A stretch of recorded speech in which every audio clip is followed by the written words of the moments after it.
50,000 years. That is the time that separates you from the first hunter who woke up in the heart of the African savanna, looked at the golden horizon, and knew exactly where to find water, meat, and protection against the predators that dominated the night. While empires were born and crumbled, while civilizations built pyramids and skyscrapers, while humanity invented the wheel, writing, and the internet, one people remained. The San of southern Africa and the Hadza of Tanzania still hunt today exactly as their ancestors hunted when the first Homo sapiens left their footprints on the red earth. They do not just survive among lions, they thrive. If you are passionate about wild animals and real documentaries, do not leave this video. Watch until the end, subscribe now to the channel, and comment where you are watching from. Think of the setting. The Kalahari Desert stretches for more than 900,000 square kilometers, crossing Botswana, Namibia, and South Africa. The temperature during the day easily exceeds 42 degrees Celsius. Water is so scarce that the locals call this land Kgalagadi, the land of thirst. No permanent river cuts through this immensity of red sand and thorny bushes. No reliable spring offers relief for the parched throat. And yet, for at least 20,000 years documented archaeologically, and possibly up to 100,000 years according to some genetic analyses, the San have not only inhabited this inhospitable place, they called it home. The numbers defy logic. A typical San group consists of 20 to 25 people, men, women, children, carrying absolutely everything they own on their backs or on their heads. Their dwellings are temporary structures made of branches and grass, assembled in less than 2 hours by the women, and abandoned without ceremony when the need to follow the animals or find new sources of food imposes itself. There are no barns, there are no reserves, there is no safety net.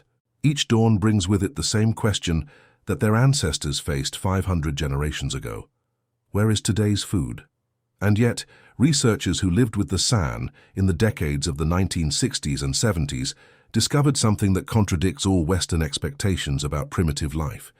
An article from Time magazine in 1969 described it like this: imagine a society where the work week rarely exceeds 19 hours, where material wealth is considered a burden, and where no one is much richer than anyone else. It was not a futuristic utopia, it was the daily life of the Kalahari hunter-gatherers, 19 hours a week. While you probably work 40, 50, 60 hours a week to keep a roof over your head and food on the table, the San managed to supply all their basic needs, food, shelter, clothing, tools, with less than half of that effort. Anthropologist James Woodburn, who studied the Hadza of Tanzania for decades, used even more direct words. They meet their nutritional needs easily, without much effort, without much planning, without much equipment, and without much organization. But do not confuse this apparent ease with an absence of skill. What seems simple to the eyes of the observer is, in truth, the result of knowledge accumulated over millennia, a knowledge so sophisticated that modern scientists still struggle to fully understand it. Consider the art of tracking. A San hunter can look at a set of footprints in the sand and determine not only which animal passed by there, but how long ago it passed, if it was injured, if it was male or female, if it was running or walking, if it had eaten recently, and where it was probably heading. In a case documented by researchers, a San tracker examined leopard tracks that overlapped with rat tracks. He explained that the rat comes out at dawn to look for food. The leopard passed over the rat's tracks. Therefore, the leopard passed within the last 2 hours. Armed only with this information, the tracker led the group directly to a leopard hidden in dense vegetation that would never have been spotted by untrained eyes. Scale that. No GPS, no electronic equipment, no technology beyond patient observation and knowledge transmitted from father to son over countless generations. And yet, the precision rivals satellite tracking systems that cost millions of dollars to develop. The San have mentally catalogued thousands of species of plants, their nutritional, medicinal, mystical, recreational, and lethal uses. They know which roots can be squeezed to provide water in emergencies, which leaves heal infections, which barks relieve pain, and which seeds can kill an adult man in a matter of hours. This knowledge is not written in any book. It exists only in the minds of the elders and in the stories told around the nightly fires. And then there is the poison. Sandbows are remarkably light, built to be carried long distances, not to deliver fatal blows. An arrow fired by a sandbow hardly penetrates deeply enough to kill an antelope, much less an animal the size of a giraffe or a buffalo. The solution developed over millennia is ingenious and deadly: poison extracted from beetle larvae. Beetles of the genus Diamphidia deposit their eggs in the stems of shrubs of the genus Commiphora, the same plants that produce myrrh and frankincense. The larvae, as they develop, burrow up to about 1 meter deep into the soil, where they form sand cocoons and enter a state of dormancy that can last for years. Sand hunters know exactly where to look. They dig through 90 centimeters of sand and red clay to find these cocoons, extract the larvae with extreme care — the poison has no known antidote — and prepare the toxin. The preparation process varies among different sand groups, but generally involves crushing the larvae over a giraffe or kudu bone, mixing the larval tissue with saliva and sap from certain plants, and applying the resulting paste to the shaft of the arrow, never on the tip, to reduce the risk of accidents. Each arrow requires approximately 10 larvae. The result is a weapon that does not need to kill instantly. It only needs to penetrate the skin. Once in the bloodstream, diamphotoxin, as scientists called the compound, begins to destroy red blood cells en masse. The hit animal continues to run, but progressively loses the ability to transport oxygen from the lungs to the rest of the body. Death by slow asphyxiation. For a small antelope like the duiker, the process takes a few hours. For an eland, the largest African antelope, weighing up to 900 kilos, it can take 7 to 12 hours. For a giraffe, up to 3 days. 3 days. This means that after firing his poisoned arrow, the sand hunter must track the wounded animal through the unforgiving terrain of the Kalahari under a scorching sun without losing the trail until the prey finally succumbs. Depending on the animal and the conditions, this pursuit can cover 25 to 70 kilometers. But there is an even more extraordinary form of hunting, one that defies the limits of human endurance and that, according to some researchers, may have shaped the very evolution of our bodies: persistence hunting. Human beings are terrible sprinters compared to practically any African prey. A kudu can run at 60 kilometers per hour. A human in good shape barely exceeds 35 in a short distance. But humans possess an advantage that almost no other mammal has: sweat glands distributed all over the body. While antelopes and other quadrupeds need to stop and pant to dissipate heat, a process that does not work well during a run, humans can sweat and run simultaneously. In the decade of the 1990s, South African biologist Louis Liebenberg had the rare privilege of accompanying a persistence hunt conducted by sand hunters in the Kalahari. The process began in the maximum heat of the day, temperatures between 40 and 42 degrees Celsius, when the hunters drank as much water as possible and selected a kudu to pursue. The kudu fled. The hunters ran after it.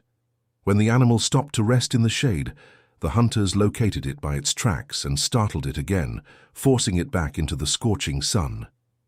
The cycle repeated for hours. Gradually, the kudu's tracks began to show signs of exhaustion, shorter strides, more sand kicked up, increasingly desperate attempts to find shade. After 3 hours and 35 minutes of uninterrupted pursuit, covering approximately 35 kilometers, the kudu finally stopped. It did not flee when the hunter approached. It was physically incapable of taking one more step. Its muscles had collapsed from overheating. The hunter, a man named Karoha Langwane, killed the animal with a spear. The hunt was complete. Liebenberg almost died on that hunt. The signs of heat stroke became so evident that one of the hunters, a man named Nate, abandoned the pursuit of the kudu that was already practically defeated to carry the researcher back to camp. Nate risked losing the prey to save the life of a foreigner. Few anthropologists have ever witnessed a persistence hunt. Liebenberg was one of the first to document it scientifically, and his conclusion was disturbing in its simplicity. Humans evolved to run. The long legs, the developed Achilles tendons, the broad shoulders, the relative absence of body hair, all these characteristics that distinguish us from our primate cousins make sense when seen through the lens of persistence hunting. Our ancestors were not the fastest. They were the most persistent. But persistence hunting is rare even among the San. Most hunts involve poisoned bows, ingenious traps, or simply gathering, which constitutes about 80% of the diet by weight. It is the women who guarantee the majority of the calories consumed by the group, digging up tubers, collecting berries, nuts, and seeds, gathering ostrich eggs that serve both as food and as containers for storing water. Ostrich eggshells, by the way, are one of the few forms of storage that the San use. Filled with water and buried in locations known only to members of the group, these natural containers function as emergency reserves scattered throughout the territory. Knowledge that can mean the difference between life and death when the drought reaches extreme levels. And the drought always comes. But when it comes, the San are prepared in ways that defy the imagination. They know a root called bai, a bulb that, when squeezed, provides enough water to quench thirst in emergencies. They know how to collect the morning dew from the leaves of certain plants before the sun evaporates it. They know the signs that indicate where underground water is closest to the surface, signs invisible to any untrained observer. San women are experts in more than 200 species of edible plants. They can identify a tuber buried 30 centimeters deep just by observing the withered leaves on the surface. They know which berries ripen in which season, which nuts need to be processed to remove toxins, and which roots can be consumed raw versus cooked. This botanical knowledge, transmitted from mother to daughter through countless generations, represents a living encyclopedia that no book has managed to capture completely. And there is still the spiritual dimension. The San believe that in the original creation of the world, humans and animals were indistinguishable. Only after a second creation were they separated and educated in distinct social codes. This belief grounds a relationship of deep respect with the fauna and flora that surround them. Before killing an animal, some hunters ask for forgiveness from the prey. After the death, they give thanks for the sacrifice that will sustain their families. San shamans enter trances during ritual dances that can last the entire night. In this altered state of consciousness, they claim to communicate with the spirits of dead ancestors, the same ancestors who, according to tradition, originally taught which plants to choose at what time of year to harvest them and where to find them. Knowledge about arrow poison, for example, is attributed to revelations received during these trance dances. Science or mysticism? The boundary dissolves when you consider that this system worked, and continues to work, for longer than any recorded civilization in history. Less than 300 meters from a typical Hadza camp, a lion may be watching. Its yellow eyes do not blink as it assesses the situation. It knows those humans, the same ones who have walked barefoot through the savannah for countless generations, armed only with wooden bows and poisoned arrows. The Hadza live in northern Tanzania, on the shores of Lake Eyasi, in the heart of the Great Rift Valley. Their territory is just 50 kilometers from Olduvai Gorge, the place where fossils of Homo habilis were discovered, dating back 1,900,000 years. Archaeological evidence suggests that hunter-gatherers, similar to the Hadza, have occupied this region continuously for at least 50,000 years. 50,000 years in the same place. While other human populations migrated, conquered, built, and destroyed, the Hadza remained.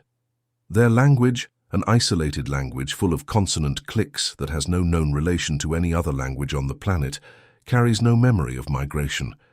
Their oral stories do not speak of a distant ancestral land. For the Hadza, this has always been home. Today, approximately 1,300 Hadza remain. Of these, only 300 to 400 still live as full-time hunter-gatherers, obtaining most of their food directly from the bush. The others have been pressured into a middle-ground existence, part traditional, part sedentary, in villages where they supplement collected foods with products bought or traded with farming neighbors. Observe what happens when a Hadza man goes out to hunt. He wakes up before dawn, checks his bow, a formidable weapon that requires more than 45 kilos of force to be pulled completely, and sets out alone or with one or two companions. There is no elaborate planning. There are no organized expeditions. Each day brings its own opportunities. During the walk, his eyes register everything. A broken branch, a partial footprint, fresh feces, the sudden flight of a bird, any sign that indicates the presence of potential prey. When he spots a small bird on a branch, the hunter stops instantly, arms the bow with a fluid movement and fires. The arrow hits the target. The bird is pinned to his belt. The walk continues. In half an hour, Hadza hunters can take down several birds, 1 or 2 squirrels, perhaps a hare. Small game, a supplement, but it is not enough to feed an entire camp. They need something larger. The Hadza hunt, or used to hunt, before the expansion of farmers and herders drastically reduced the local fauna, zebras, buffaloes, giraffes, antelopes of various sizes. Until the decade of the 1960s, anthropologist James Woodburn reported an exceptional abundance of game in the region, including herds of 400 elephants, as well as rhinoceroses, hyenas, lions, and countless other animals. This abundance has largely disappeared. Today, the Hadza depend mainly on smaller animals like the dik-dik, an antelope that weighs only 5 kilos, warthogs, mongooses, and monkeys, and then there is the honey. If there is something that the Hadza value above almost everything, it is honey. They know the location of every hive in their territory and maintain an extraordinary relationship with a bird called the Greater Honey Guide, the indicator. This bird guides the hunters to hives hidden in exchange for wax remains that the humans leave behind after extracting the honey. The Hadza whistle, bang on trees, and shout to attract the bird's attention. The bird responds with a characteristic call and flies from tree to tree, leading the hunter to the hive. A partnership between species that has existed for millennia, pure mutualism. When a Hadza hunter finds a hive, whether guided by the bird or by his own knowledge, he lights a fire and uses the smoke to calm the bees. With an axe, he opens the tree trunk and extracts honeycombs full of golden honey. The process is not without risks. Stings are common, falls from trees happen, but the reward is worth every sting. Honey represents much more than calories for the Hadza. It is celebration. It is concentrated energy. It is the food that hunters consume before long pursuits, that pregnant women receive as a special supplement, that elders savor as a reward for decades of contribution to the community. During the honey season, the Hadza can obtain up to 15% of their daily calories from this single source. Hadza children grow up in an environment of freedom that would shock any Western parent. From a very young age, they accompany their mothers on gathering expeditions, learning to identify edible plants through observation and practice. At 7 or 8 years old, boys already manufacture small bows and arrows and practice shooting at improvised targets. At 12, they participate in real hunts, albeit in auxiliary roles. There are no schools. There are no books. The curriculum is existence itself. But life in the territory of large predators takes its toll. The Hadza do not only hunt, they are also potential prey. And they have developed strategies to deal with this reality. Some Hadza eat predators. That's right. Lions, leopards, other wild felines, jackals, hyenas, and even vultures are part of the potential diet. The only animals that the Hadza refuse to eat are reptiles, lizards, snakes, and the like. But a lion that represents a threat or an opportunity might end up on the menu. In Hadza mythology, there is a story about a giant named Sengani, who in ancient times ordered the lions to attack humans. Before that, according to the narrative, lions were considered harmless. The people killed the giant in revenge, but the lion's hostility remained. It is a story that reflects the constant tension between humans and predators in this environment. In other parts of Africa, traditional communities have developed practices of stealing meat from lions, a way of obtaining protein without the effort of hunting. Researchers have documented cases in Uganda, Tanzania, and the Central African Republic where groups of men armed with machetes, sticks, and stones confront lions at their recently killed prey, forcing the big cats to retreat. A village in the Central African Republic, according to one study, tolerated lions living in the surroundings specifically for the easy access to meat they provided. The Maasai of Kenya and Tanzania took this relationship to the extreme. For a young Maasai, killing a lion was traditionally considered the greatest demonstration of bravery and virility, a rite of passage into adulthood. Groups of warriors armed only with spears would surround a lion and face it in direct combat. Total silence. And then the attack. The Hadza do not practice this type of ritualistic confrontation. Their approach is more pragmatic.